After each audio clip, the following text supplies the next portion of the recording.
Hawaii's chronic lack of affordable housing spawned an emergency proclamation by Governor Josh Green to fast-track construction of thousands of affordable homes. Backlash over the suspension of multiple laws prompted revisions with the same goal. How will this work? Will the order lead to more homes for Hawaii's people? Affordable housing. At what cost? Join the discussion. KΑKOU, Hawaii's Town Hall, starts now. Aloha and welcome to KAKOU, Hawaii's Town Hall, live from the Harry and Jeanette Weinberg Multimedia Studio. I'm Yanji Denise. We love Hawaii, but living here comes at a high cost, specifically housing. The median price of a single-family home on Oahu is more than $1 million. The prices vary on the neighbor islands, but are in similar territory.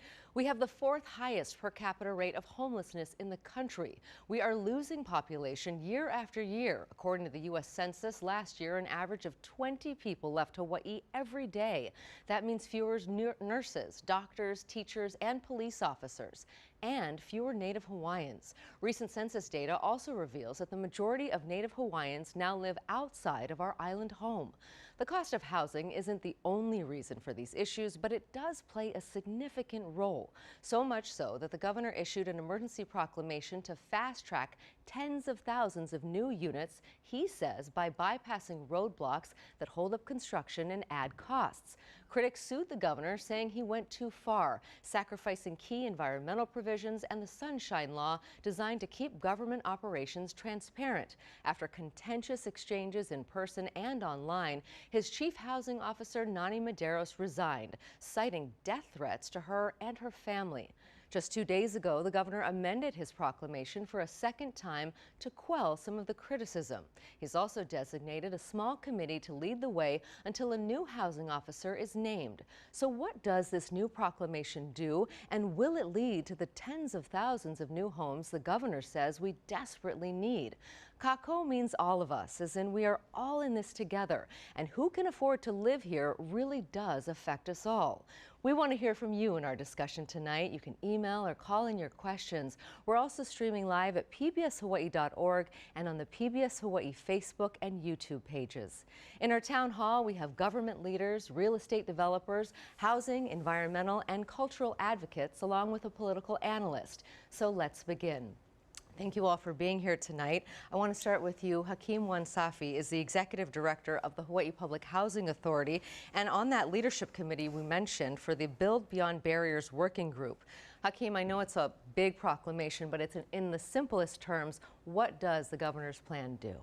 Thank you. I think you summed out the issues that we're running as we sit in here. By tomorrow, 20 other people will leave the state because they just can't afford it. And that's a big problem. That's why these emergency proclamations came about, the first one and the amended one. As you know, the last proclamation, Affordable Housing Proclamation, restored 343, which is the EIS studies, 6E, as well as the Sunshine Law and others. This improvement, if you want to call it that, the last one that was signed a couple days ago, it continues on that path. It restores all of those 343, 6E. It does keep certain advantages, such as exemption from GET tax, the exemption from school impact fees, as well as certain exemptions, and the folks applications come in, and those get processed on in a sunshine meeting where the public have the right to weigh in and speak their mind, and then it goes into a vote. The three of us, that the HHFDC, OPSD, and my agency, will be able to shepherd their efforts for the foreseeable future. Okay, I want to turn now to Kenna Stormer-Gibson, who is a community affordable housing advocate. You know, Kenna, I know you've studied this issue for many, many years. Hawaii has faced it for even longer. What do you think is different about the governor's strategy now versus past administrations? Well, I do applaud the governor for naming it as an emergency and saying we really need to do something about this. I think that's step one. You got to name the problem and be realistic about it. I don't think we're going to be able to exempt our way to affordable housing. You know, if I am able to create a house in 1 week, but I sell it for market price at $600,000, that's a $4,000 a month mortgage. That is affordable to 5% of Hawaii's population. So the reality we have to face is that private market housing is not affordable at local wages. It's just not. And so what we actually need is we have to put money into our affordable housing plan. We're not going to shortcut our way to magically creating tens of thousands of price-restricted homes. And that's just the reality of our situation. Well, let's talk to some of the people who will be creating housing for our community and have for a number of years. We have 3 developers on our panel tonight. I want to start with Stanford Carr, who is the head of Stanford Carr Development. You've helped to build tens of thousands of homes, including many in the affordable housing category over many decades. Do you think that this proclamation will do what's intended? I hope so. I mean, it's a bold decision and bold move that no other prior governor ever made a decision to go forward. But however, you know, we've had previous administrations that really advocated for housing, starting with the Waihe administration, when HHFDC created master planned communities like the villages of Kapolei, the villages of Laiapua on the Big Island, and villages of Leali in Lahaina, Maui. So this has been an ongoing effort for decades. The territorial legislature of 1935 recognized back then that the cost of housing, the high cost of housing, was attributable to government regulation and overregulation. Now what's transpired over the last 88 years is additional regulatory constraints that have just compounded to the point why we have such a critical point right now where the median home price is out of reach for most of our residents, and that people are leaving our state. So it's a supply problem. We need to peel back the onions of regulations, both from a state and county level, and many other facets that contribute to the cost of housing. Okay, let's turn now to Craig Watase, who's the president of Mark Development, formed nearly 2 decades ago with the sole intent of building affordable housing. You know, building on what Stanford is saying, does this take away enough of those barriers to actually do the kind of building that the governor wants? No. You know, I'm with Stanford. You know, we do this on a, you know, we've been doing this for, I'm at Stanford 30 years ago when I first started, you know, and he'd been in the business already. And I followed my father into this business, and he got into the business because he saw his friends and his friends' children having to move away. You know, this is in the mid-70s, you know, so it's been going on for a long time, and having tried to do the development and stuff, the biggest barriers to affordable housing are the regulatory barriers. And I stopped, this is the first time I've done this in a long time because I just gave up. I used to be a past president of the Building Industry Association, and we used to advocate for, you know, pro-development things, and it was just so difficult. And I sat on committees removing the barriers to affordable housing, or for housing in general, because you just need supply from the whole marketplace to increase the supply. And the politicians, you know, we tell them year after year after year what they need to do, but there's no political will to do it. And I get it. There's a lot of different reasons, you know, adversarial sides, and good reasons why sometimes, you know, you need to have these rules and regulations. But overall, it causes the cost of housing to be huge. It's the regulatory barriers. And so until we're willing to remove that, case in point, the Land Use Commission, State Land Use Commission. Why does it exist? It's a 95% duplication of county zoning, okay? And yet it'll delay a project years. You know, our ability to deliver and the cost associated with that is huge. It drives up the cost of housing, and it has no purpose except that state has control and power from it. So, you know, if you tell a state senator, for example, hey, get rid of the State Land Use Commission, let the counties do the zoning. You know, his answer might be, ha, that'll never happen. You know, so I just say that because I asked Stanley that, and Senator Chang told me, "Ha, that'll never happen." Well, and we're going to get to Senator Chang in just a moment, but I first want to turn over to Christine Camp, who is the president and CEO of Avalon Group. It focuses on a mix of market rate and affordable units. Right now, a lot of folks might be familiar with the project that you're working on. Avalon is converting the Davies Pacific Center office building on Bishop Street into a mixed-use development with retail, workforce, and market-rate residential units. Do you share the same sort of skepticism that I'm hearing tonight from Craig about the lack of, not moving enough regulations in this measure? I do. First of all, Governor's emergency proclamation, I applaud it because it may not work for everything, but it certainly will be another tool in the bucket. And I can tell you that our citizens need those tools in the bucket. I can't agree with him more that this is an emergency, Kenna, right? Mm-hmm. So we have to call it that. We have people leaving every day. My own family leaves. And so my goal was to deliver housing. There's a low-income tax credit projects that are getting built because that's tax credit projects. And maybe they need the expedited review to make sure it gets delivered to those that are in need. I focus on what's in the middle. For the residents who actually work, they went to college, they came back, and then they now have a professional job, but all of a sudden they're priced out because they can't buy an income-restricted unit because they make a little bit too much. And yet they can't buy the very high-end luxury units, which is needed because they're subsidizing all the affordable units, and they're stuck. What happens to the rest of us? We're educating our kids, and yet they can't come back home because they can't afford their home. So I would like to see that I'm building for the middle.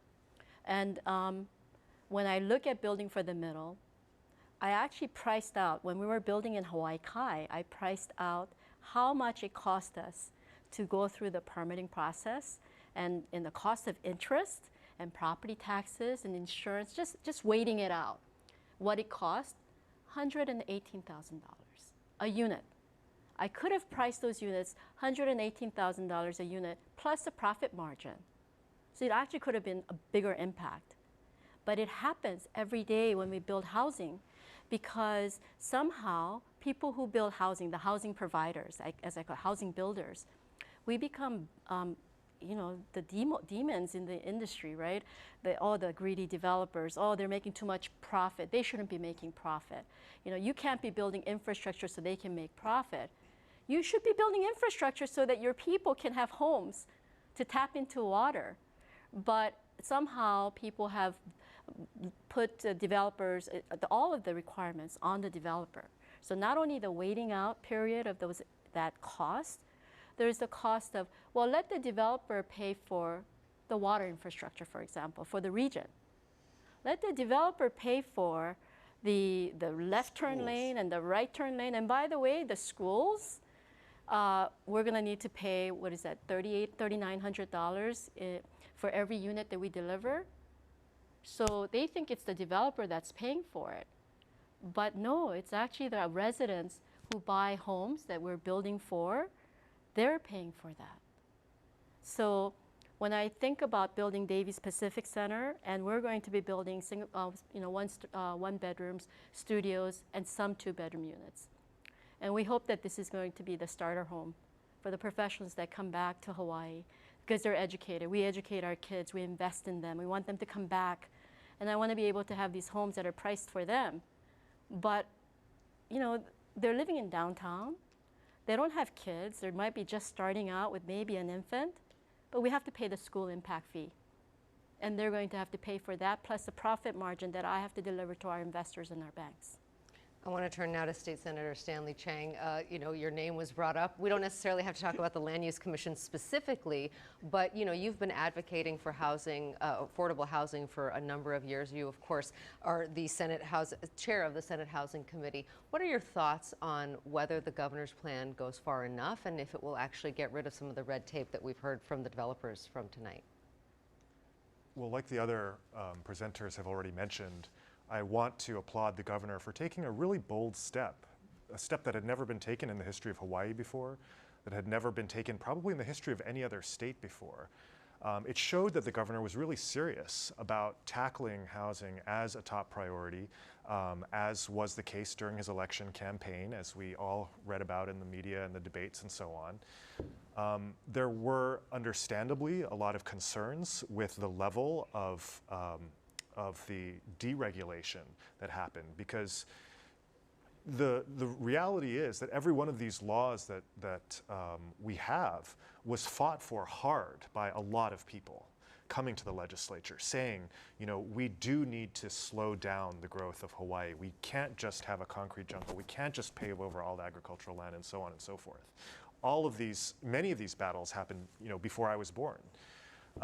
So I understand that a sudden step, you know, like that is not necessarily going to unwind, you know, decades of compromise and work and advocacy.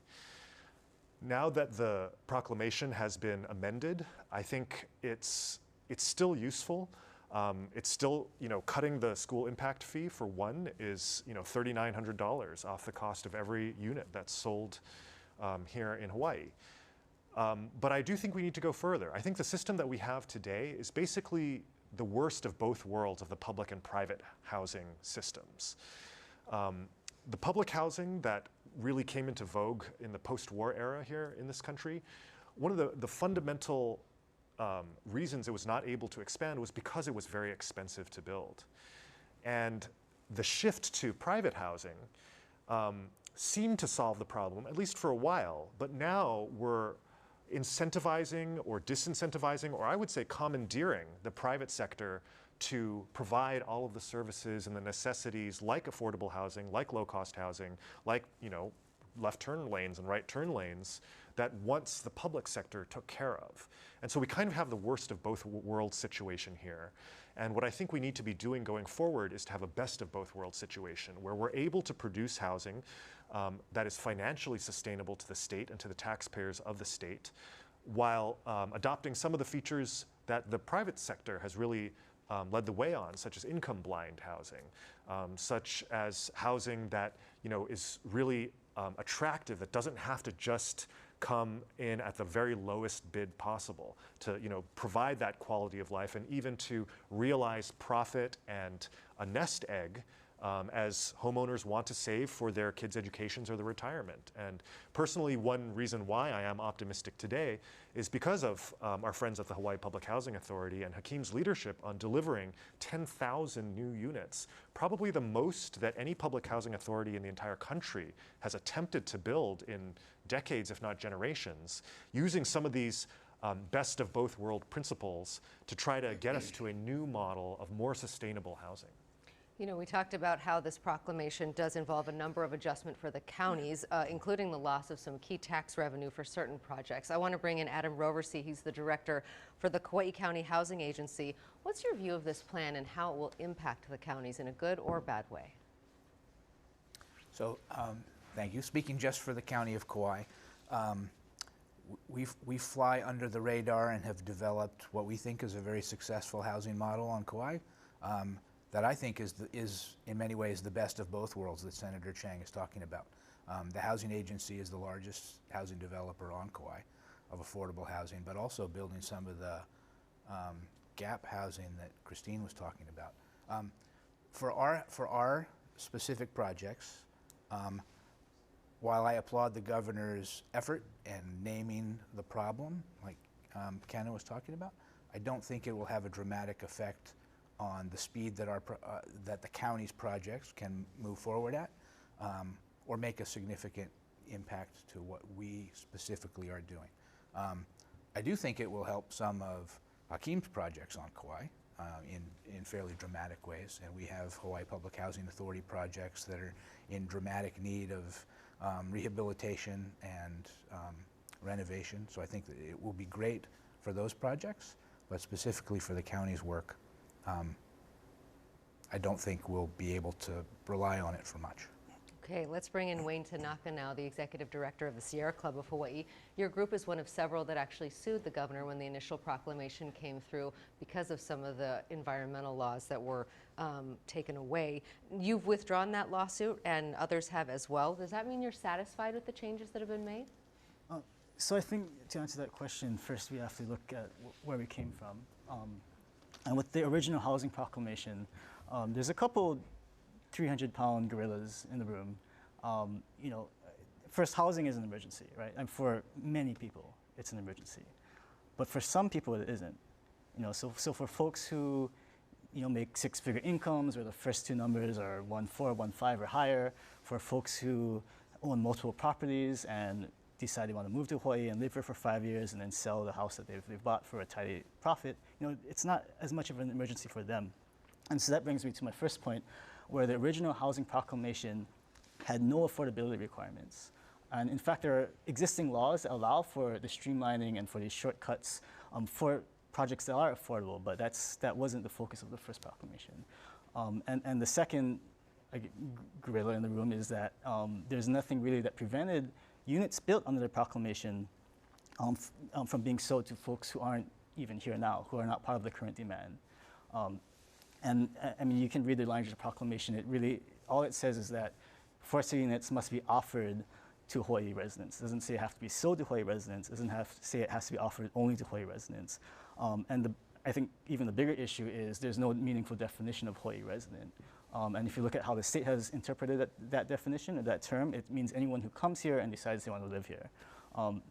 And so when we talk about affordable housing and what costs, I think really the question with the first proclamation was housing for anyone at what cost. And so the costs that we saw were fundamentally this transgression of constitutional powers, the checks and balances that you know, established. The legislature makes the laws, the governor, the executive branch applies the laws, the judiciary makes sure those laws are constitutional and fairly and consistently enforced. And in a lot of ways that was undone by this proclamation that took a very long-standing problem and then decided to suspend laws made by the legislature, replace them with these short-circuit processes, and then even take away the mechanisms that that would be used by the judiciary to uphold people's rights. And that was a very fundamental problem.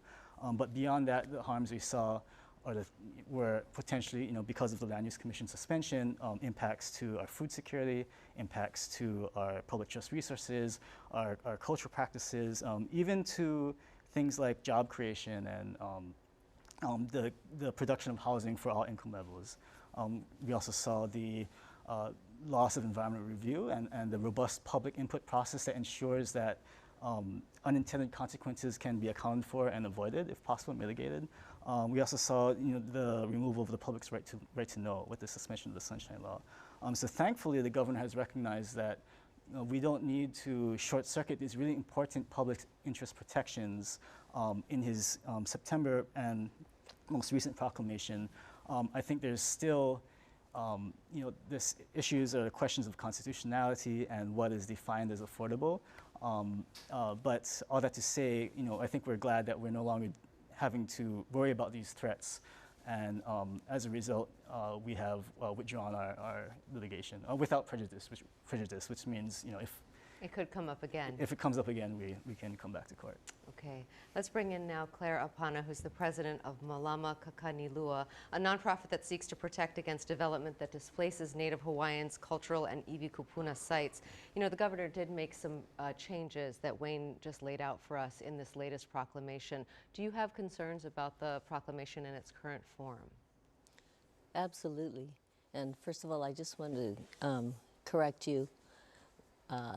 Our organization does not advocate for Native Hawaiians per se, but for Kanaka Maoli, because Native Hawaiian is a term created by the state of Hawaii, and Kanaka Maoli is a term that is used for the original people in our kanawai, upon which the HRS, the revised statutes are built in this state. So just to correct you on that, it's a very important point. We are not advocating for something that is really part of this state. We advocate for something that is part of what other people in the world call natural laws, and these would be laws of humanity. And absolutely, we are still at great risk. It was very easy for the governor to say that that we in the 6E laws, the burial laws, the environmental laws, would be deterring development. But at the same time, the laws as they stand do not protect our iwi kupuna, which is our burials, our ancestral burials. It does not protect our sacred sites. It does not give us the ability to practice our own culture. No, it is regulated by this state, and when the land is spoken for by foreign entities who have actually come and taken our land, our laws don't count anymore. And no, it is not enough. What I see here in listening to all of these people, these very wonderful people who are trying to do what they think is a solution to a housing crisis. I think what's missing is going all the way back to the point where the value of the people, the values of the people who live here, the Kanaka Maoli, were what was in place here. We had no homelessness. We took care of everybody. And that was the way that our people lived. And just think if that was the way we live now. We're not looking at the margins. We're not looking at how can we do this? How can the person who makes $200,000 get a house? We're looking at the benefit to all people, and that all people are taken care of, because those all people are usually Hawaiian people who are homeless and will not make $100,000 a year. Yet our lands have been co-opted by 1893, the United States, in their very first capitalistic venture to take over a country belonging to another people. So when we look at these federal regulations that say we must be colorblind and give everybody a chance to have these houses, I don't think that that addresses the problem of the stolen lands for the people who will never be able to compete with all of the other people. So I think the values of the Aina and what do these projects give to the Aina? I mean, in our way of thinking, everything you do contributes to the Aina and makes it better. Do these projects contribute to the Aina and make it better? I really wonder. Thank you. Thank you. I want to bring in Colin Moore, who is a political analyst and a professor at UH Manoa. You know, the governor took a very interesting route in getting here. Wayne talked about that. Claire talked about that. We've heard about political will tonight. But going through emergency proclamation as opposed to pushing forward legislation, what do you think about the mechanisms, you know, his approach to this, and if he will have the backing of the legislature to actually see this through? Yeah, it's a good question. I mean, he certainly took a pretty big political risk making such a bold move. I mean, we've seen these emergency proclamations begin to move away from, you know, what they were traditionally designed to manage, which are, you know, big natural disasters. Governor Ige declared an emergency proclamation around homelessness, you know, and of course Governor Green around housing. You know, I think that, you know, he was pretty sensible in rolling back this quite a bit. I mean, people always say, everyone says, the most important issue in Hawaii is affordable housing. Every poll we've ever taken, that comes up as the #1 issue. And so you might ask yourself, well, in a democracy, why is it so difficult to make progress on this? And it's partly because people also appreciate the regulations. Not everyone wants multifamily housing built in their neighborhoods. People appreciate the veto points, and there's many, many veto points. People believe in the regulations. And so when you begin to ask those questions, then you get people begin to question, well, wait a second, what are we losing in an emergency proclamation like that? Hold on, I want an opportunity to comment. I want an opportunity perhaps to weigh in on a development that's going to happen in my neighborhood. You see that all of the time in Hawaii. So in principle, people want affordable housing. I think in principle, people think, well, it's good the governor's doing this. It's good he's breaking down some of these regulatory barriers to build more affordable housing. But then when you get down to the actual housing projects, or you get down to what might be lost, environmental review, other things, then it becomes more politically difficult. I think why the governor did this is he said this himself. He wants to make a lot of progress very fast. And I think politically that's sort of necessary. If he could show that he really is building more affordable housing, that he's really beginning to, move the needle, that more people are able to stay in Hawaii because the price of housing is going down, or there's more affordable options. I think that would generate the political will to maintain this. But it takes a long time to build housing in Hawaii.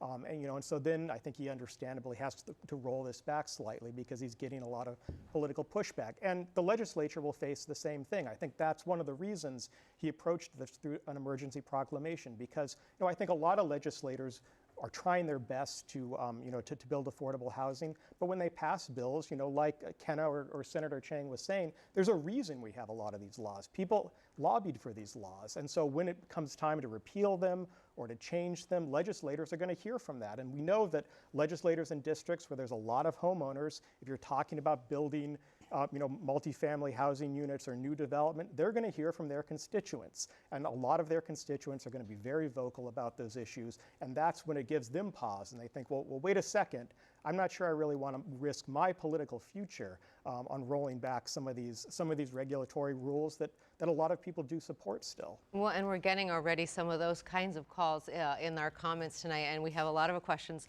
for our developers. And Christine, I want to bring you this first one because this speaks exactly to what you're talking about, this idea of the boogeyman developer, if you will. This caller saying, if regulations of building are so oppressive, how come there are so many monster houses and rich high-rises being built? There is a perception that the only housing that's going up is for the people who make millions and millions of dollars. I think what I want to advocate for is that there's room for housing at all levels. We can't be building all for tax credit affordable housing, the low-income housing that we talk about, which requires subsidies. And we need to build them. If you ask KAUI has a slew of those projects that are getting built. But not everybody in your community can qualify for that kind of affordable housing. Now, I can't speak for monster housing, but monster housing happens because people can't afford to live in, can't afford apartments in a single-family areas. And these monster houses, it's basically a replacement for apartments. Those really should be designated, and there should be more apartments built so that we don't have monster housing.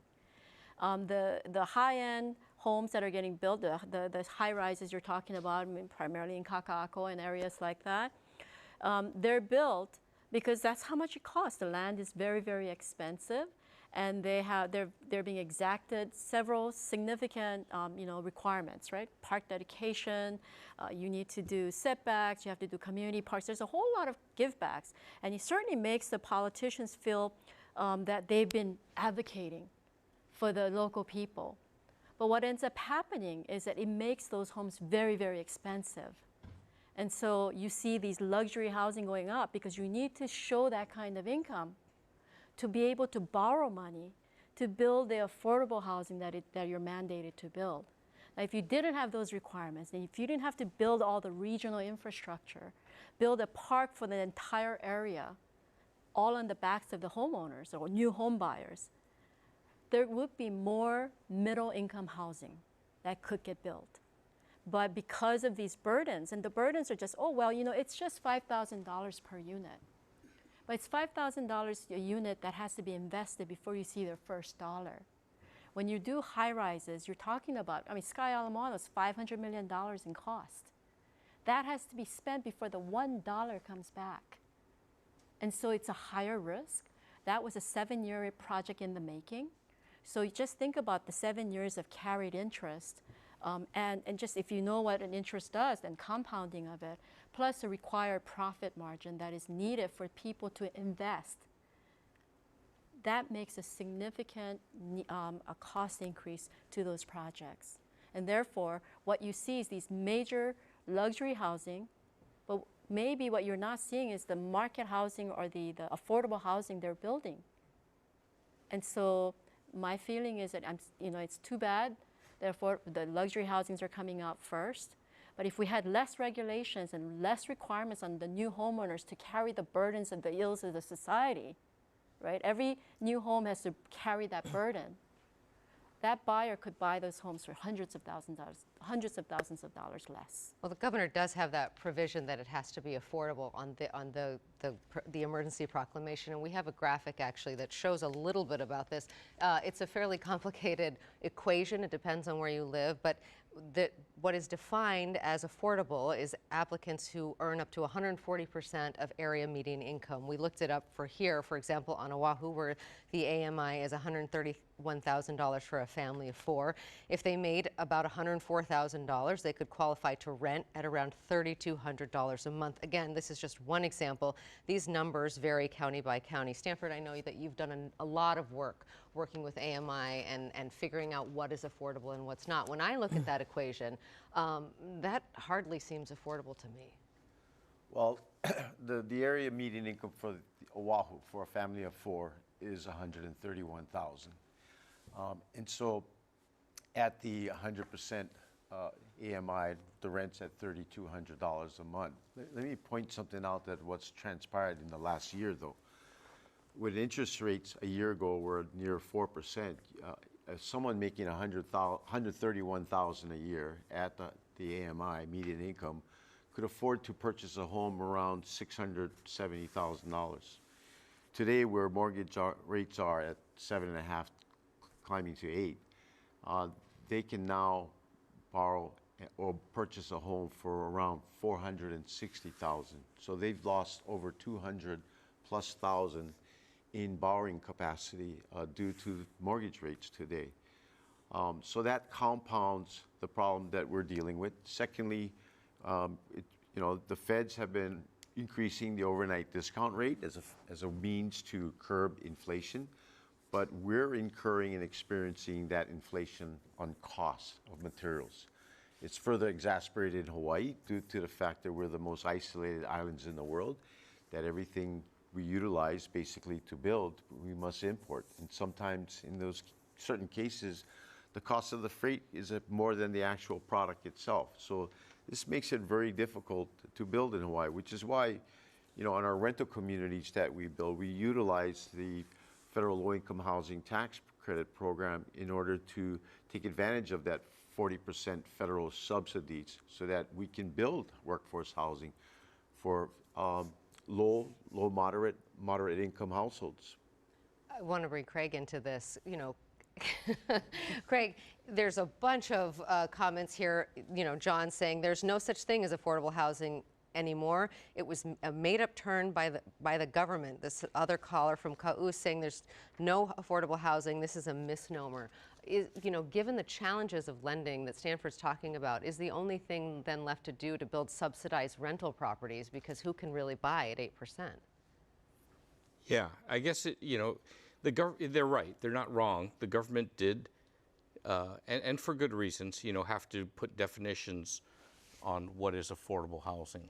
And so it's generally, they do studies on what is the area median income, and then they say, affordable is, I think it's the Department of Housing and Urban Development said affordable is when you're spending 33% of your income towards housing. And in Hawaii, I think that number is closer to 50% of what actually happens. So, and then it's a different discussion between purchasing affordable housing, purchasing your housing versus renting. My company focuses on government-assisted rentals. We don't just develop them, but we also do the property management. So on a daily basis, I get to interact with our tenants who live in the properties and deal with them being able to pay or not pay even their affordable rents. We find that without government rental assistance. So even if it's an affordable rental tax credit project, for example, I still need assistance from the counties with their Section 8, where they only have to pay 30% of their income, and then the government pays the rest of the rent. So, you know, that's going on. And even though my company makes its living on government-assisted developed rental properties, I believe that it's a bigger supply and demand issue. You know, I believe that we cannot subsidize our way out of this problem. We did some math before, and it's cost about $500,000 of taxpayer subsidy to subsidize one rental unit. Okay, if you multiply that times the 20,000 units that I've told that the housing study says we're short, I don't know. I can't do that kind of. Hakeem, what is 20,000 times $500,000? See, we don't even know. I think that's $100 billion. It's 100 billion or 10 $100 billion. Okay, we went all mental when we tried to finance the rail system at $12 billion. Everyone's like, ah, you know. So, what's going to happen if we have to subsidize $100 billion of affordable housing? Okay, it's politically, it's realistically unpalatable. What you need to be able to do, and this is not it's not what I do, but we need to release the power of the whole market, the Castle and Cooks, the Hasekos of the world that are building market housing, and make it cheaper and get more. It's a simple supply and demand model. Okay, more supply at all levels will reduce the overall median income cost of homes, and that is how we attack this problem. But we don't. We don't want to remove those barriers, and we keep driving up the cost with, you know, oh, you got to pay for schools, even though the DOE has less students today than they did 30, 40 years ago. Okay, but somehow it's the new home developers problem. You know, I mean, it's not just that. It's one thing after another. It's the State Historic Preservation Division. You do good work, okay, Claire? But I was doing a affordable acquisition rehab, and we wanted to create an extra parking stall or two because HHFDC took away my parking for my seniors. And it's about this big. I wanted to put 4-inch paver blocks in there.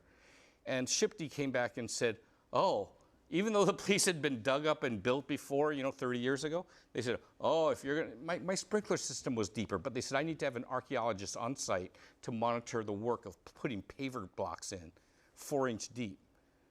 That was $100,000. I said, well, I'm just not gonna do it then. Okay, but those are the kinds of things. It's important. There are laws in place because developers have done things badly before. Okay, but there's a lot of this rules and regulations that just cause the cost of housing to be too much. I can see that Kenna wants to jump in, and so does Hakeem. Kenna will go to you first. I know, I had to poke the bear. I poked the bear. Yes, he did. And I appreciate that because I think this is one of the big, I guess I would say, disagreement points in the affordable housing discussion is whether you can just flood the market with enough homes that then prices will fall. Like if we just have enough of them, you know, if we just build 10,000 homes, that'll bring down prices. Well, we've tried that. We did that in KΑKOU. We actually built almost 10,000 homes in 10 years. And it was a little bit true because actually the rents went down about 3–4%.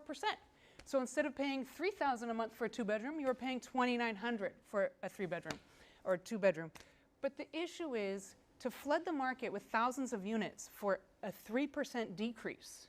Is this really the path forward for affordable housing? I would argue that it's not scalable, it's not feasible. We need to be real that we live in an island state, and there's only going to be so many units of housing.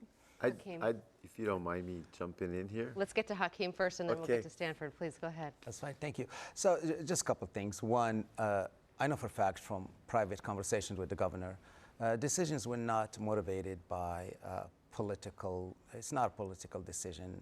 In all the meetings, what can we do for the people of Hawaii?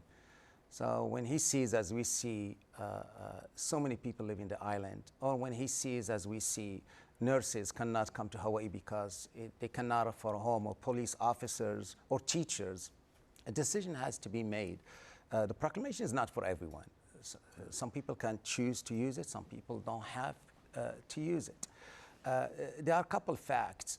The subsidized housing, 1998, the government has passed a fair cloth limit, the federal government, whereby whatever number you had in 1998, that's the number of subsidized housing that you're going to have. That's it. That's the public housing. So anything that we do, we have to either replace one for one, but then we have to deconcentrate the poverty. I think what was many decades, 6, 7 decades ago, put all the poor people in one area, that formula it has failed and it will continue to fail. And that is why in some of our projects and our developments that we're doing, we're taking that property using the fair cloth limit, replacing the deep subsidized, which deep subsidized meaning that if you make $0, the federal government will subsidize different. You pay 30% of zero, which is zero. And we have about 45,000 folks that are right now we're serving today, about 45,000 people that either are with us on public housing or Section 8 or others. But we have to build beyond that. We have to build for the teachers. We have to build for the police officers. And that's why you see the mix. For example, we launched the 10,000 units 6 months ago. So to build it, we're replacing the 1,400 units at whatever income you have. Income blind, $0 will serve you a rental. But we also add in about 6,000 units for those 60% EMI or less, and the missile middle that Christine has mentioned, using a variety of different tools to be able to provide housing to a big spectrum. They all still be under the umbrella of affordable, but it does take care of all of the folks that we need to. And as Christine said, we still have to do market housing as well, because we have people who can afford to buy a home. One final thing on other thing that the emergency proclamation is doing that we haven't talked about is giving us the ability to hire more staff more expeditiously. Really, the old system takes 6 months, if not more, to hire one person. And for example, we'll be taking advantage of the emergency proclamation now, and we're already advertising on November 4th to have a job fair where we can hire so many vacant units. It's been vacant for many months and sometimes very years. So there is a tremendous amount of benefit that this proclamation brings to the community as a whole. Okay, I want to get to you, Stanford, and while I have you, I also would love it if you would answer this question and make your point. You know, this is basically, is this perception or truth? People are saying that these developers make affordable units but only rent them out for a little while before putting the unit on the market to sell at full price. Is there a way to stop that? That's not totally true. I mean, there are some projects that may choose that path. We choose to hold it as affordable, and we check the box when we apply for credits and bonds and gap financing. And the one box, which is the longest, is to commit the property to 61 years of affordability. And a recorded land use regulatory agreement is recorded against the property, the land. So these regulations run with the land, whether we sell the project to someone else or continue to hold it. So we intentionally accept these encumbrances for the affordability in order to maintain the property as affordable to the workforce, so that they can have an opportunity to move up the housing ladder. They don't have to compete with, like what Kema said earlier about rents dropping. Market rents drop, meaning more than likely those are investor-owned condominiums that are rented out, as opposed to a rental community that we have, and our rents are only increased annually based on the published HUD rates based on the median incomes, which is reset annually by the U.S. Department of Housing and Urban Development. I will say that it is a supply constraint issue. I recall back in the mid to late 90s when we had an oversupply of housing, and we actually had a precipitated drop in real estate prices. I just completed an expert witness report on a litigation of how in 2008 and through 2011, the median home prices in Waikoloa Village for single-family homes depreciated by over 34%. So that happens. It typically happens during economic down cycles. The median home price on Oahu in 1980, when I moved here to go to college right out of high school from Maui, the median home price on this island was $75,000 back then.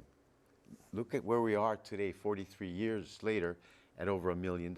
It is a culmination of years of added regulations. 31 years ago, I could get building permits within a day and a half on Maui. Today, our latest project on the Big Island, we're getting our permits printed now. It's taking us 2 years. Maui, it's taking us more than a year. And on Oahu, I've had experiences where it's taken 3 years to just get our building permit. Now, we have a whole lot of pre-development work that so much goes into preparing a project that when we submit in for a building permit, you know, it's 99% done. You've done all the architectural, engineering, civil, structural, mechanical, electrical. The project's been fully vetted. So there's millions of dollars of pre-development expenses, including the land, and as Kathy referred to, Christine referred to the carrying costs, the interest carrying costs, the administrative costs. So we're into this for tens of millions of dollars. Now it takes a year to as long as 3 years to get a building permit. These are all added costs.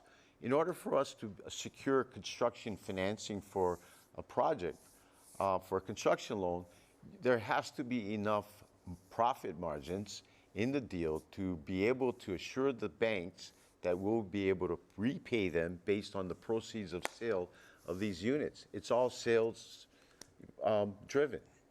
And so unless the project is feasible, it never gets built.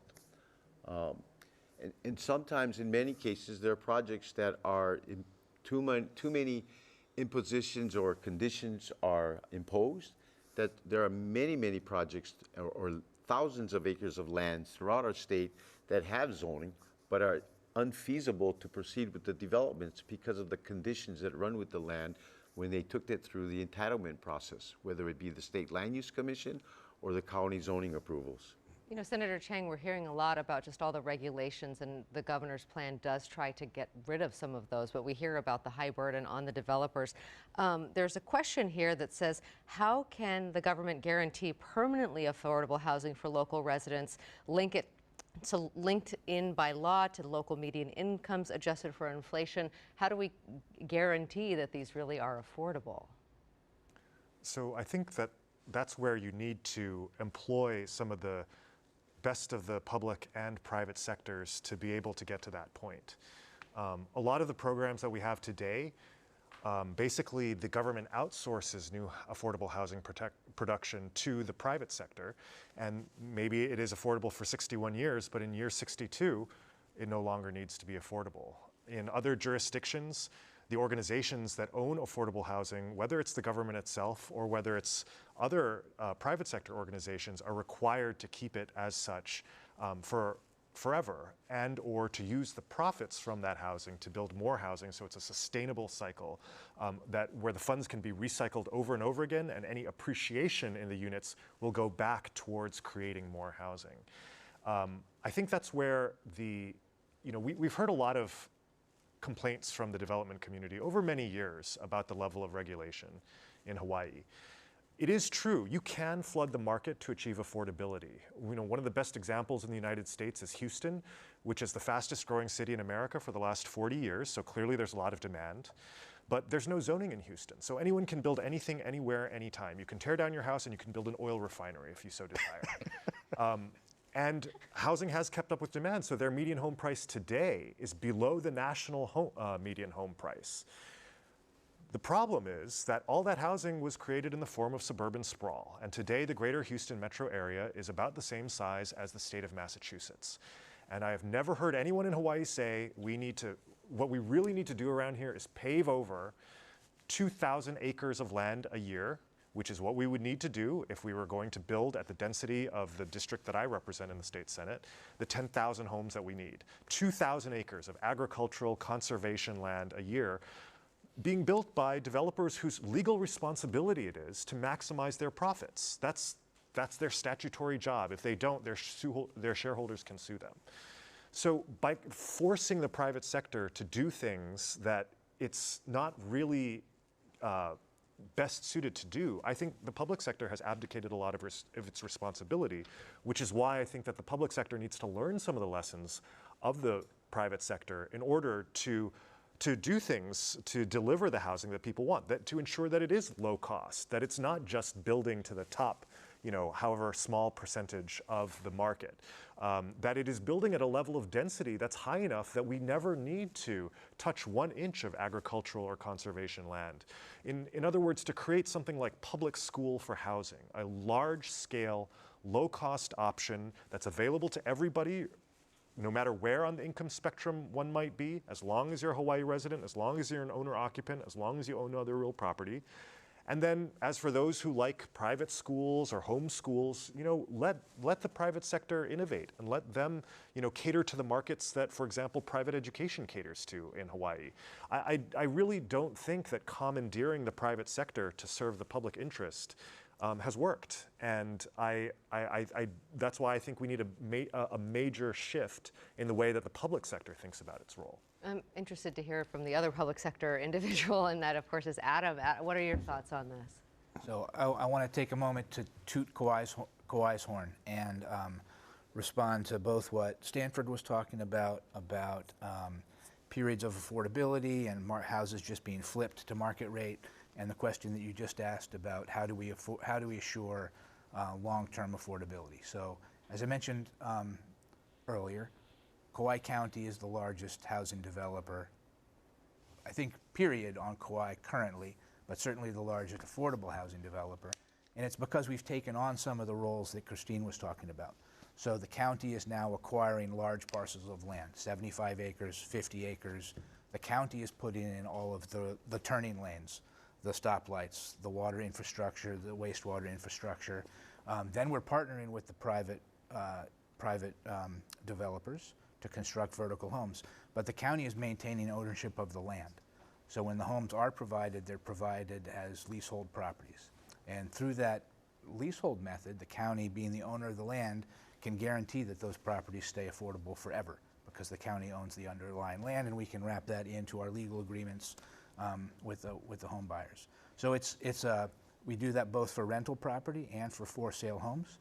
So it's a halfway point between, we're not just providing rental properties and we're not providing fee simple homes that can be flipped to a market rate, but the buyers of those properties can sell them. They can make a little bit of money on the proceeds, but because the county is involved throughout the entire process and has put in all that infrastructure work, we can control the ballooning price of those homes. And do you think that can be replicated in other counties? Of course. Okay. Claire, I want to bring you in on this. I know that you wanted to respond to some of what you've heard, and also there's a question here that is for you to say, is there a way to make affordable housing for Kanaka Maoli and multi-generational Kama'aina only? Do you think that there are enough provisions for that kind of housing here? Absolutely not. There are many people. I spoke to someone beforehand, and I'm not sure who it is, but they had a very interesting idea. Not everybody is getting a Hawaiian home. Most people are not. Even Hawaiian homes people are not getting Hawaiian homes. So there are a lot of people who are Kanaka Maoli who absolutely are not in the market. And yes, I think that there should be programs for that specifically. There's a lot of talk that goes around about, oh, the poor Hawaiians, this is terrible, this happened to you. This would be a really great way to try to make some of those things better by making programs where Kanaka Maoli can actually afford to have homes. And what I wanted to say is, I don't think there's enough attention here to the investor market driving the prices of affordable homes up. I mean, government regulations, maybe, but what about those investors that are coming here? And especially, I mean, I see it in Maui, and they buy homes, they don't live here most of the time, and they speculate and drive these prices up so that, I mean, why would somebody sell to a regular person when they could sell it to an investor for so much more. And maybe the investor knocks it down and puts up a great big mansion and resells it. You know, there is that market, and I see it happening in my own neighborhood. And I wanted to say that the parking lot one, I just want you to know that being blamed for the cost of building because we want to protect our culture and our iwi kupuna, that is really not fair. Look, you know, the Grand Wailea just desecrated an iwi that was found underneath their hotel when they were doing some work. It is not true that everything's been dug up and we know that there's nothing there. It is not true because it happens all the time. And if it costs you $100,000 to be safe, then I think Wait a minute, Claire. I like the way you did it. I recognize the good work that you do, okay? Because there have been developers that do it the wrong way, all right? But there are practical matters, all right? If I'm developing over sugarcane land that for 150 years has been plowed over, you want me to do an agricultural survey on that, or an archaeological survey on that?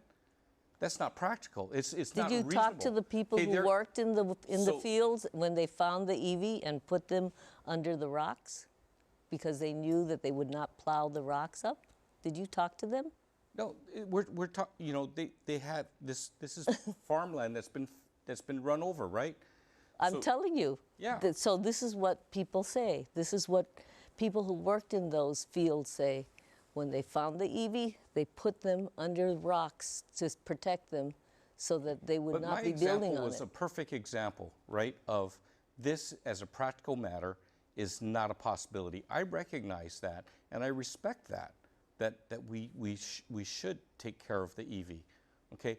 But there are many situations where it just is not, you know, you're imposing costs that for no darn good reason, okay? This is land that had been dug up and built. The foundations had been dug up way deeper than that on this 5-story building that I own and manage, okay? And I'm going to go 4 inches deep, and you're saying that that's irresponsible. Well, let's go. That I'm not protecting the iwi. There's no way. I'm saying you're attributing your cost to doing archaeology. That's not what I'm saying. I'm saying that it has to be practical, okay? Because I recognize the need for the laws, okay? Because, you know, but the laws do not recognize or make allowances for the practicality of the. I think this is a really great example because what really needs to happen is to have better methods. And on Maui, we're starting to do a lot more of ground penetrating radar as a first step to see if there's anything there. And I think that I agree with you that perhaps we don't need to do that much. I told you, I said, good for you, the things that you're doing on Maui. Well, let's go to something that Claire said just a minute ago. Please go ahead, Christine. So I just want to say that I don't think anyone disrespects the Native Hawaiian or Kanaka Maoli's rights. I think what we are really asking for is to work with us. So developers, you know, for major projects, we're waiting sometimes a year just to have our reports and our properties reviewed by an agency that is overwhelmed. It would be better if we could just have cultural monitors come to our site and monitor us instead of having to wait for this process. So there's one thing about, you know, common sense in existing areas. There's another thing where, hey, why do we need to wait when we can have respected cultural monitors that can monitor our construction activity, and we're willing to sign on that. Don't put us on a waiting list where I can't submit for permits because I'm waiting a year, having to call the governor's office to get a permit reviewed. That's what happens on a daily basis for people like us, right? Because you're talking about Absolutely. I agree with you about respect. the State Historic Preservation Department being And it's unable not their fault, to, no, it is their but- fault. They're but not able to they're handle not able to review what and they process, need to do. right? But this has become the issue for affordable housing, market housing, anything for that matter. And then you look at Maui Lani. I want to use Maui Lani because you would go through that. It's a master plan community, beautiful roadways that have been invested, and you can drive through and you see all these vacant lots, graded and what, and there's construction going on and then it stops. You wonder what's going on. So I call the developer to say, hey, that same house has been under construction or stopped for months now. And then now the following year, for years now. I find that they found the bone and they don't know what to do about it. There's still no resolution. Maui can have thousands of homes there, but there's all this issue related to what will they find. If there's cultural respect, cultural monitors that can be there and tell us how we can preserve what they need to preserve for their rights and still build housing along the way. You right? know, I think your concept is very good. You picked the wrong place. That is a burial ground that they're building on. So it's really not a good place to be putting houses on burial grounds. And this happens all the time. Known burial grounds. They plan infrastructure. They plan houses, plan hotels right on top of the burials. You know, we just got the county to buy almost 500 acres of land in the same area that you're talking about, Right. because it's burial grounds, and they found nothing but burial after burial. And I think that's an appropriate thing to do, is when you know that this is a really sensitive area, and if you know that there are burials there, you just don't go there and build. And your idea is a great idea, because we always say, why don't they ever ask us? We could help you. Exactly. We could help you And find why do we have what to go you through need and wait to find. a year to say, go and hire a cultural monitor? We could go straight to cultural monitors and ask them to help us. Well, That's and I think Absolutely. this right? conversation kind of elucidates a lot of what Colin, you had talked about, which is that there is this regulation and there are people who have fought very hard for the laws, whether it's the laws that Wayne's talking about in environmental or the restrictions that Claire is trying to protect. So how do we move forward? I mean, what we've heard tonight is folks saying, oh, this is not going to do anything, it doesn't go far enough, and then, you know, other people who are concerned that it bypasses all of the necessary regulations. Look, it's going to be hard. I mean, some of my colleagues at UHERO have advocated more by right development. I think that might help. So that's, you know, you don't have an opportunity to veto every individual project. We say if you meet this set of regulations, then you can build. The other thing I would like to see more of is make it easier to build more accessory dwelling units. I think that is something that could be relatively easy and increase density. But again, you're going to have a political problem, which is that not everyone loses in our current housing market, right? People who own their house in a low density community, first, they've made a lot of money, that house is appreciated tremendously, and they like their low density community. They don't want to see multifamily units. And so I think there might need to be kind of a mindset shift among some of those folks who do live in older suburban neighborhoods to say, we would actually welcome ADUs, we would welcome multifamily developments. These are already urban areas, they've already been developed, and that's tough. I mean, and Hawaii isn't the only place that has trouble with that. We see this in Northern California, we see it all over the West Coast and wealthy areas of the Northeast. But that shift is going to have to happen because a lot of those folks are people who want their own kids to be able to come back and buy a house. Right, it goes back to what the governor has called YIMBYism, right? That we Exactly. need to have yes in my backyard. Hakeem, I want to bring you in on this, also drawing on something that Claire had talked about, which is this idea of the foreign investor coming in or people who are not from Hawaii. This person asking, how do you define Hawaii resident? Someone who's lived here for a long time, someone who just got here for work. What provisions are there or protections are there to make sure that people who are of this place actually have access to the housing that you're building? Yeah, I think the Attorney General's office is working on that. So the people that are here in Hawaii, to work in Hawaii, to live in Hawaii, to contribute to Hawaii, people that have been living here or people are coming to work here to help our state. There is no doubt that there is a lot of validity into all of this. And I think one of the things that the emergency proclamation does, for example, until this is resolved, is will allow SHPT, as an example, to go ahead and hire some additional people because they're short-staffed and they can only do so much. The proclamation is very clear. For the people of Hawaii, if you're coming here, for example, for a contract, you're going to be working here for years to come, and you're here to contribute to our community. Or if you're here in Hawaii, or our children coming back, these kind of housing will be for them. Our agency, for example, to mitigate some of the issues, for example, affordability for life that you mentioned, the contract that we have signed, not only we own the land forever and it stays ownership, but also the assets themselves. For anything that 80% EMI or less, will own it, the Housing Authority, the state will own it day one, and will continue to make sure that affordability for life. The others, after 15 years, we have a right of first refusal whereby we can take over those houses. So there's many mechanisms over there. And what we have found from the development community that they are willing to do that for the sake of moving forward this progress. So once it's done, it's going to be very clear, it's going to be transparent, it's going to be very well defined, and only those people are able to get these housing. Kenna, there's some frustration here, and I want to get to Christine too in just a moment. I'd love for both of you actually to answer this one. It says, many of you on this panel have been in housing for a long time. In your case, of course, studying housing for some time. Billions of dollars have been spent. Where is the affordable housing? It's simply just not enough. As we've been hearing, you know, subsidies to make it really affordable on local wages, you are talking $300,000 to $400,000.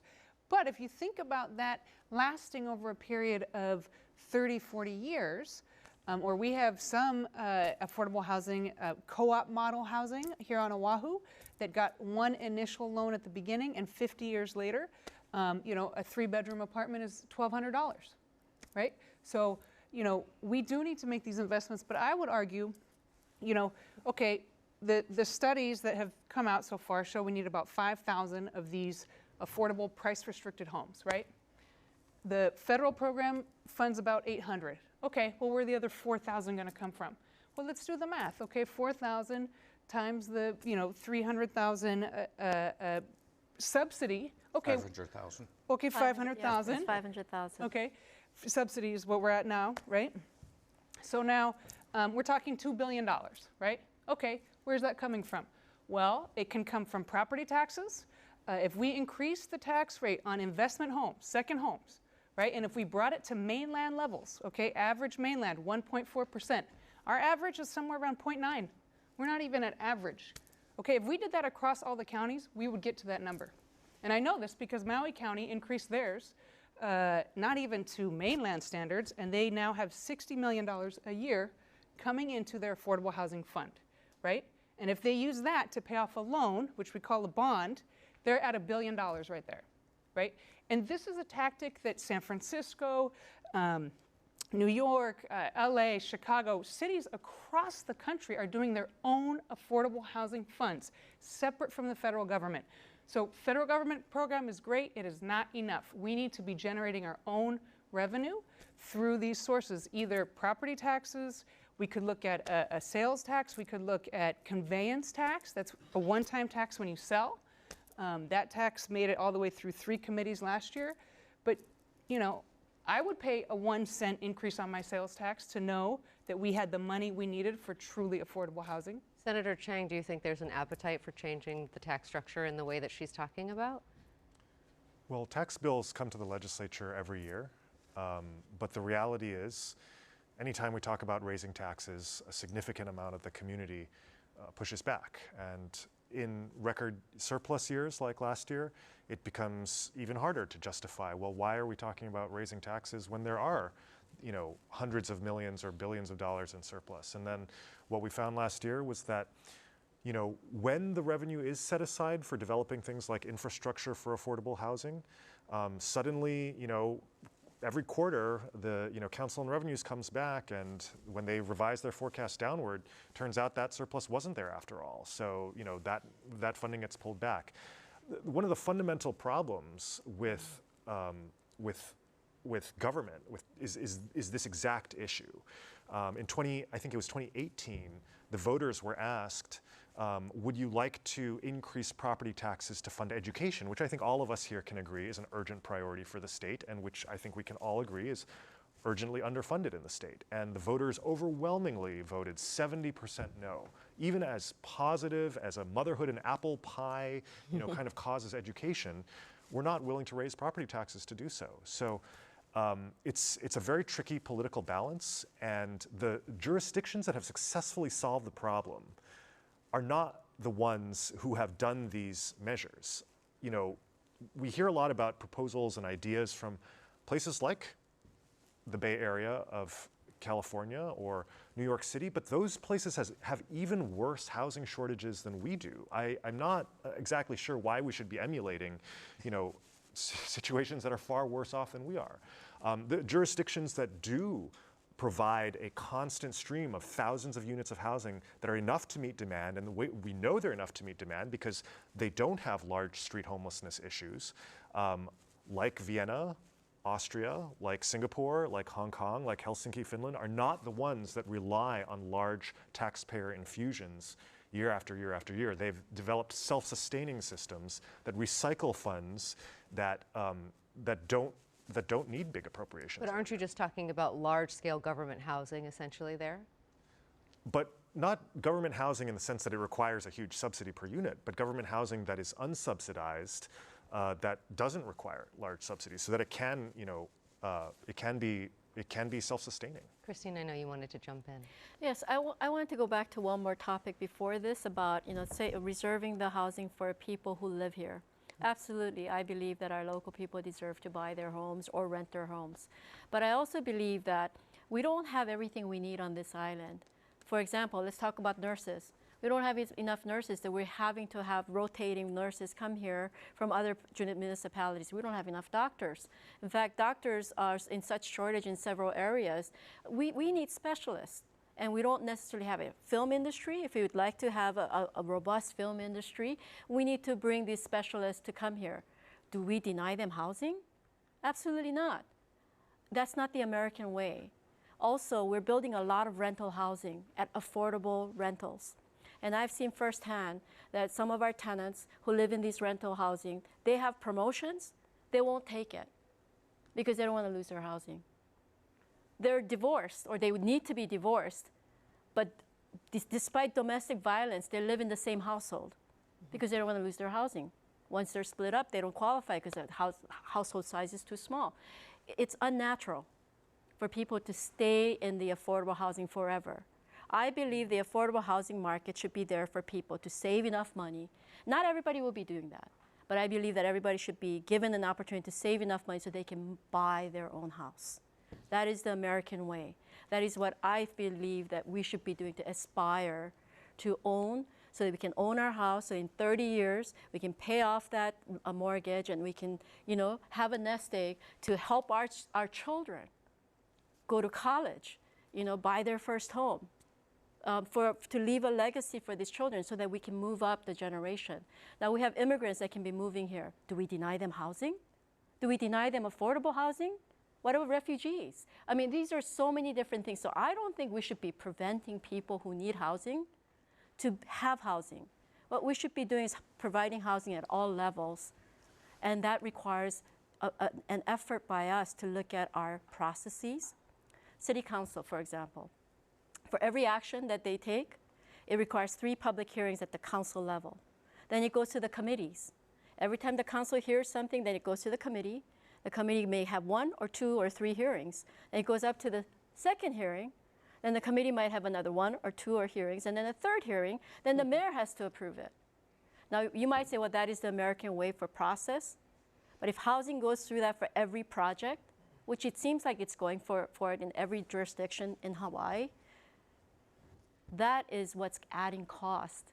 And when you look at interest rates now for builders that used to be 4% to build or 3%, now it's 9, 10. You're lucky if you can get 15% equity or even more at 1, 2, 3, 4, 5, 6, 7 years. Of course, our housing is going to be $600,000 to $900,000. Maybe it's $1 million, or we don't build anything at all. And if we don't build anything at all, what does that do to our jobs for people who do rely on that industry for building? So there's a whole slew of things that are going on.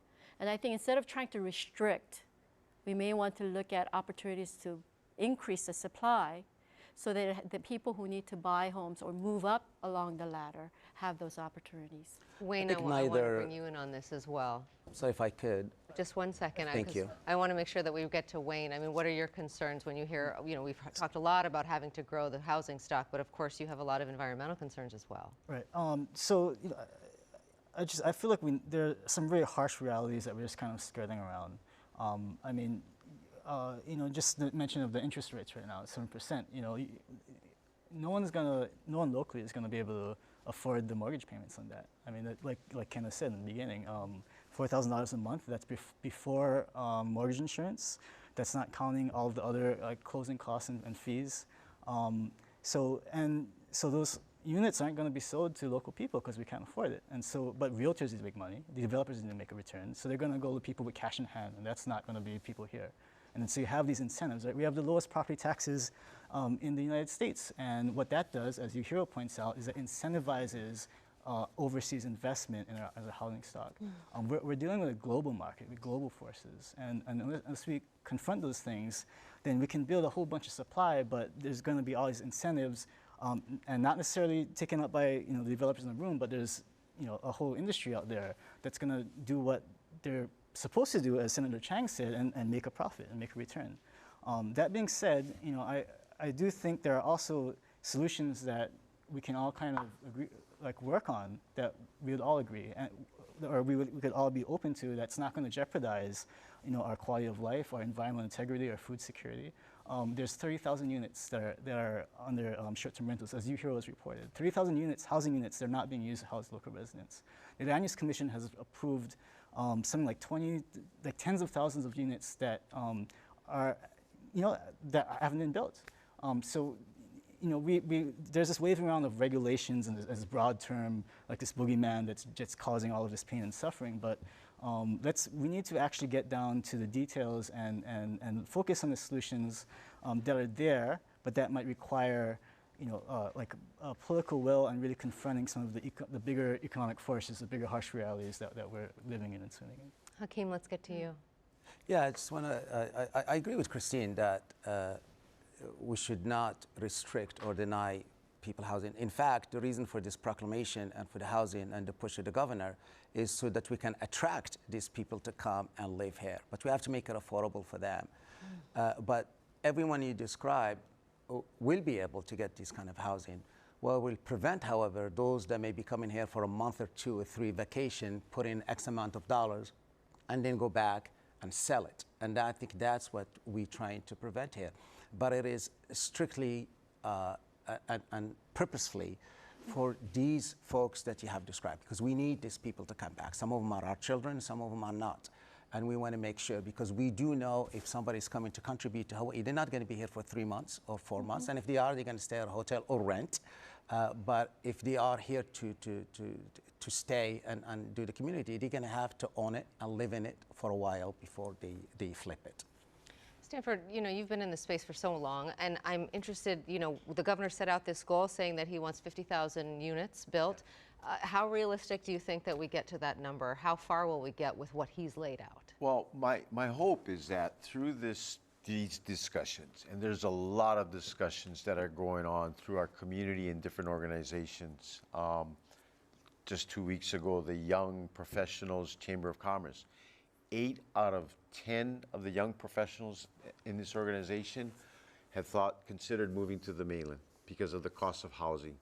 And we're losing the demographics of the ages from 25 to 50 that are leaving our state. How is that going to impact our tax base in the future? How is it going to impact our healthcare industry? Because of the premiums for the healthcare providers, the insurance companies. I'm hopeful that through these discussions and through the emergency proclamation, it provokes the thought of what can and how can we peel back the regulatory issues, and so how can we simplify and eliminate redundancies. We've talked a little bit about some of the processes through legislation. They're added more. I just learned earlier this year on a community that we'll be building in Waikoloa, 100% workforce rental community within Waikoloa Beach Resort, a resort community, workforce housing, because people commute 2 hours each way from Hilo to work in the South Kohala Coast. So why not build some workforce housing right there so that they don't have to commute? And we found that many of them do this because they have child care help at home back in Hilo. So what we did was incorporated a child care early learning center. Well, before SHPT will even review our archaeological inventory survey, it must go out to OHA for comment, review and comment, and it must go out to now what is called the Cultural Resource Commission. We just received unanimous support and approval by the CRC, but it added 9 months through our process. Wow. Yeah, 9 months. This is a new policy. It was passed by the legislature. It's become law. So we'll follow the law and we'll follow the protocols. But just saying, this is another layer of regulation and oversight that just added 9 months through our process. Colin, we've got about a minute left, so I want to have you kind of look into the legislative session that's coming up, and the governor's really hung his hat on this particular proclamation. Where do we go from here? Well, first, I think the legislature is going to be intensely concerned about Maui, but some of the solutions for Maui can become solutions for the whole state, and that might be the real opportunity. There's an enormous amount of work to be done to rebuild Lahaina and talk about housing in Maui, and so if we're talking about reducing the regulatory burden, subsidizing some of these new developments, I think those could serve as models for housing in the whole state. There's no reason they just have to apply to Maui. So I hope that's what the legislature does. They're of course going to be concerned about Maui, but those are opportunities to pass some of those new laws that can apply everywhere. Do you think we get anywhere near 50,000? No. No. Okay. Well, this is a conversation that has to continue beyond tonight. It's an issue, of course, decades in the making, one that we cannot solve just in a single evening, but we really appreciate all of these stakeholders coming together to have what we've heard tonight, a very honest discussion on how to start to address it. Mahalo to all of our guests and to you at home for being a part of tonight's town hall. We appreciate all of these wonderful questions. We'll be back with another KΑKOU in January, focusing on social media. Apps like Facebook, Instagram, and TikTok create both community and controversy. Even if you're not engaging online, social media's influence on our politics, culture, and the way we engage with one another is undeniable. So we'll take on social media, the good, the bad, and the ugly. We do hope you join us then. Until next time, I'm Yanji Denise. Aloha.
This program was made possible by the Corporation for Public Broadcasting and by contributions to your PBS station from viewers like you. Thank you. Local broadcasts of KAKOU are made possible by the support of viewers like you. Mahalo. And by Young Brothers, providing quality service you can count on, connecting our island communities for over 120 years as the state's leading inter-island freight transportation